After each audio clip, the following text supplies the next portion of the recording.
দর্শক বন্ধুরা, আজকে আপনাদের সামনে নিয়ে এসেছি গ্রীষ্মকালীন পেঁয়াজের বীজতলা দেখাতে। তো এই যে দেখতে পাচ্ছেন গ্রীষ্মকালীন পেঁয়াজের বীজতলা, এখানে কিছু কলা কৌশল অবলম্বন করা হয়েছে, সেগুলো নিশ্চয়ই ভিডিও দেখে বুঝে ফেলেছেন।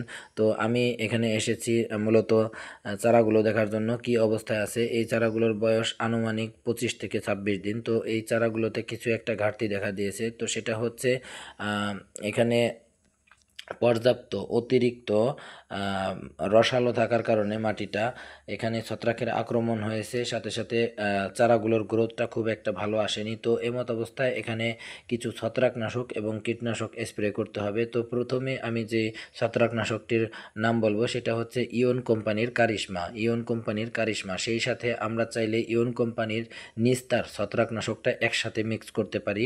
এছাড়া আমরা চাইলেই এই কারিশমার সাথে ম্যানকোজেব গ্রুপের যে কোনো একটা ছত্রাকনাশক স্প্রে করতে পারি। এছাড়া আমরা চাইলে ম্যানসার যেটা হচ্ছে কার্বেন্ডাজিম ম্যানকোজেব গ্রুপের ছত্রাকনাশক, এটা দিতে পারি। এছাড়াও আমরা চাইলে ম্যানকোজেব মেটালেক্সিল গ্রুপের ছত্রাকনাশক আমরা এই ইয়ন কোম্পানির কারিশমার সাথে মিক্স করে তারপরে স্প্রে করতে পারি। অবশ্যই স্প্রেটা শেষ বিকালের দিকে করতে হবে, তাহলে কিন্তু সর্বোচ্চ ভালো রেজাল্ট আসবে, গাছের চারাগুলো সুন্দর হবে, গ্রোথটা ভালো আসবে।